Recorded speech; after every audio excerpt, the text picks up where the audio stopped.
and welcome back to my channel. Welcome if you are new here. My name is Joni and I'm the blogger behind simplelivingmama.com, where we encourage moms to simplify life, home, and homeschool. In today's video, we have a homeschooling video, and I am excited to share with you guys about the Charlotte Mason method and how you can incorporate some of the Charlotte Mason principles into your homeschool. So if you don't know anything about Charlotte Mason, I'm going to suggest that you pick up her book called Home Education. It's available on Amazon. You can get it from Simply Charlotte Mason. There's a lot of different places that you can get it. But it's really important that if you want to bring some of Charlotte Mason into your homeschool, that you read her writings and her educational philosophy. Another great book that I highly recommend you read, and it was actually the first homeschooling book that I ever read when I began my homeschooling journey, is A Charlotte Mason Companion by Karen Andriola. And this sort of breaks down the Charlotte Mason philosophy into bite-sized chunks and makes it easier for moms to understand, especially moms who are just starting out. So today I'm going to talk to you guys about the things that I have done to add the Charlotte Mason method to my homeschool. To begin, I am not a Charlotte Mason purist. You will see people online who strictly adhere to the Charlotte Mason principles, and that's great and that's fine and that's what works for them. They don't really bring in any other educational methods. They're very strict with what their children read. They don't use workbooks. They don't do anything else other than the Charlotte Mason method. Now, that's not what this video is about, so I just want to make that clear up front. Our homeschool is a bit eclectic in that I use a lot of classical methods in my homeschool. I use workbooks in my homeschool. I do all kinds of different things depending on what works well for my kids. So I don't adhere to one strict educational philosophy in my homeschool. But that doesn't mean that I can't borrow from other educational philosophies and bring things to our homeschool that help to enrich our homeschool and really make our homeschool what I wanted it to be when I first even learned about homeschooling. So the Charlotte Mason method was the first thing that I learned about when I began homeschooling. It was what actually inspired me to pursue homeschooling to begin with, because I liked this idea of being able to teach my children with good quality literature, living books. I liked the idea of them learning, especially history. I love historical novels. Fiction, nonfiction, biographies, whatever it is. That is the best way, in my opinion, to teach history, is with living books, because it brings the time period to life and it makes it memorable and it makes it to where the person who is reading or listening can relate. And I think that if public schools used living books to teach history, the general population would know a lot more about world history, American history, you name it. But that's a whole other tangent there. That is sort of what drove me to pursue the Charlotte Mason method and add it to my homeschool. I also really like the idea of nature study. There was so much I didn't know about my own backyard before I started homeschooling, and now this is something that's just an integral part of our daily life. We are constantly observing while we're outside. We know what kind of animals are out there. We know what kind of plants are out there. We know what kind of bugs are out there. It has just become a way of life for us. I like bringing in poetry. I like bringing in artwork. I like introducing handicrafts to my kids. And these are all things that you can add to your homeschool.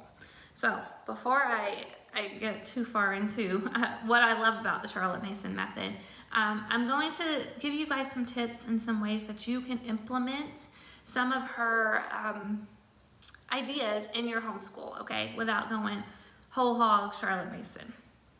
The first thing that I would recommend that you do if you are interested in Charlotte Mason homeschooling is to begin nature study. Now, I have with me to show you guys this huge big book a handbook of nature study. This is recommended by a lot of the Charlotte Mason mamas out there, and it is an excellent reference book. You can use it as a curriculum. I think Ambleside Online uses this for their nature study curriculum. It has lots of different lessons on just about everything you can imagine as far as nature study. It has a great introduction to help you learn how to teach nature study. And I don't follow this as a curriculum, but we do use this as a resource and a reference whenever we find something out in our yard. It's a really cool book. Now, it doesn't have it's black and white, so it doesn't have, the colored pictures. There's amazing books, and I think I have, I know I have a post, I may have a video about the different nature study books that we have in our homeschool classroom, different ways that we learn about nature study, things that we read, pictures that we look at just to get inspired. You can have all of those if you want. You don't have to, obviously, buy a whole bunch of books. You can get books from the library, but having those nature study books is really helpful. You can get out in your yard and just start observing. That is my biggest tip for getting started with nature study. Get out there, see what's in your yard, see what's moving around in the ground. What kind of wildflowers are growing around your property? What kinds of trees are on your property? Let's observe the changing of the trees throughout the seasons. And you can start giving your kids a nature journal. And one of the best ways to get your kids to actually use their nature journals is to model it. So you keep your own nature journal as a mom. So you say, okay, you know what? We have this beautiful oak tree in our yard. I'm gonna draw this oak tree. It's summer right now. It has green leaves. It's full. I'm gonna draw it, and I'm gonna come back in the fall when the leaves start changing colors, and I'm gonna draw it again. And your kids see you doing this, and a lot of times they'll be interested in doing it as well, especially like younger kids. Might not work for teenagers, but your younger kids will see you doing that, and they'll want to do it too. So that is something that you can do. I actually have some caterpillars that are in the process of metamorphosis here behind me. We found caterpillars on some passion fruit plants in our yard, and my son was like, you know what, I want to try to keep these in our butterfly garden and see if we can turn them into butterflies. And I was like, you know what, let's go ahead and give it a try. So wouldn't you know it, not 2 days after we put them in the butterfly garden, they were already forming a chrysalis. So it's really cool. We can't wait to see our butterflies. They should be Gulf fritillary butterflies. They're beautiful orange butterflies. So if you follow me on Instagram, I will be sure to show you guys those butterflies. And I may do a dedicated nature study video just to show you how we do nature study if you're interested in that. So nature study is a great way, is a gateway to the Charlotte Mason method. Another thing that we like to do, and I don't get to do it often enough, but it's poetry tea time. I try to set up, ideally I would love to do it weekly, but we just don't have time for that with our other outside activities. But I try to make sure we do a poetry tea time at least once a month. So we'll plan a lovely snack, something that we bake or make, and we sit around with some of our poetry books and we just read different poems. And it's a great way to come together in the afternoons to get everybody calmed down. Giving them snacks gets them quiet, hopefully, and we can read together and just have a good time learning about poetry and finding poems that we like. So that's another great way to introduce the Charlotte Mason method to your homeschool. Artist study is another great one. Bringing in different artworks from particular artists and displaying them in your homeschool room, talking about them. This is not something you need to test your kids on, okay? This is just something that you spend time talking about, observing, keep the artwork up to where they can see it every single day, switch it out after a few weeks, and it just naturally becomes part of their life and something that they will carry with them for the rest of their lives. And it's a great way to educate your children. Bringing in classical music, learning about different composers. That's another way to introduce the Charlotte Mason method to your homeschool. Play some classical music while your kids are doing their independent work. talk about the composer that composed the particular piece that you're playing. The way I make that easy for myself is we have like an Apple Music subscription, and we have a HomePod. So all I have to do is say, hey Siri, play so-and-so, and it'll play. That makes it way easier than before, you know, trying to track down CDs or something like that. So that's definitely an option if you have an Alexa or whatever all those things are. This is my husband. If it wasn't for him, I wouldn't have it, but he makes our lives a little bit easier with technology.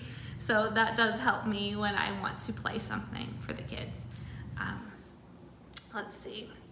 You may be sitting here wondering, like, how am I supposed to do all this, Joni? How am I supposed to get all of this stuff together so that I can introduce it to my kids? So I'm going to show you guys something that is easy to do. You guys have heard me talk about the Homeschool Garden a lot if you've been around here for a while.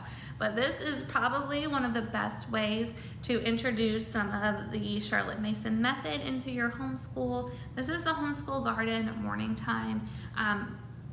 Laura, one of my friends, she is the lady that is behind the Homeschool Garden, and I just love it. I just love it. That's why I talk about it so much, because it makes all of these things easy. It's put together for me. I don't have to hunt stuff down and put it together myself. And you guys know how much I love pre-made plans. That's why I use My Father's World, because I can have those plans pre-made for me, and then I can add in my own things as I want. But like, there's a spine there. There's something there for me to go off of. And that's what this is too. You can use this as an entire Charlotte Mason curriculum for your younger children. Just add in your own math and your own like reading lessons, language arts lessons, whatever that may be. Or you can use it like I use it, just as a morning time resource. I use it with all of my kids. And I don't necessarily follow the schedule 100%. I elongate the schedule. So I can take a 4-week schedule and use it for 2 or 3 months. I just check off what we do when we do it. So it's totally up to you. You can get a membership, or you can purchase individual morning time plans. And she has it all in here, okay? She has memory work, Bible, music, nature study, living book lists, history and geography, different read-alouds that you can do with the kids, poetry tea time. She includes recipes, artist studies. She includes the actual prints. So when you sign up and you purchase whatever you want to purchase, you can print out the artwork for yourself and display it in your home. She has hymns, folk songs. She has it all in here. So that's why I love it, because it's an easy way to include all of the fun Charlotte Mason stuff that I personally love to include in my homeschool. Now, I'm not going to go strictly into the topic of narration today, but that is definitely another way that you can incorporate the Charlotte Mason method into your homeschool. And what narration is basically you read a selected piece from one of your books. History, we do narration with history and with science a lot. So I will read a chapter from, let's say I'm using the story of the world. And then instead of having my kids answer questions about it, they will just simply tell me back what they learned from what I read. And what that does is that helps make what they've heard theirs. It's not, they're taking what they got from it and they're regurgitating it out to you, and that way you know that they understand what you read to them. And that's a great way for them to actually remember what they read, rather than just trying to answer some fill-in-the-blank questions. I'm going to show you guys a couple of pieces of the artwork from this particular morning time plan that I have. This is Ancient History 1. So if you're studying ancient history in your homeschool, this would be a great thing to add to it. And here are some of the artwork. So we're going to be learning about biblical images and art with this particular morning time plan. And I would just take these out and display them in my home. We would talk about the artist, we would talk about the artwork, what it means, and all that stuff. My kids and I are currently doing the 1776 morning time plan. We are learning about early American history, the 13 colonies, and the American Revolution, and all of that stuff. So I am using the 1776 morning time plan, and I love it. I don't think I mentioned, but there's also copy work. My kids are going to be doing copy work of the Declaration of Independence. And it's cool. I like it. It helps me because I don't have to plan everything myself. She includes tea time recipes. So when you do your tea time, whether it's a poetry tea time or you're learning about something else, she has different recipes and different ways to really make that tea time work. And she does include nature study cards. So even if you're not getting outside and learning about particular things, you can learn about some aspects of nature. And she just has little nature study cards with little facts included. So that's kind of my little spill. I will have a post helping you understand how to add the Charlotte Mason method to your homeschool. Just, we'll go over all of the things that I mentioned in this video, and I will include other resources as well if you guys are interested in that. That will be linked up in the cards. I hope that you enjoyed this video. I hope that if you want to add the Charlotte Mason method to your homeschool, that you are at least inspired to. If you want to go whole hog on the Charlotte Mason method, you can do that too. That's great. It's just whatever works for your family. But anyway, I hope that you liked it. Don't forget to give us a thumbs up and subscribe, and we'll see you guys in the next video. Bye.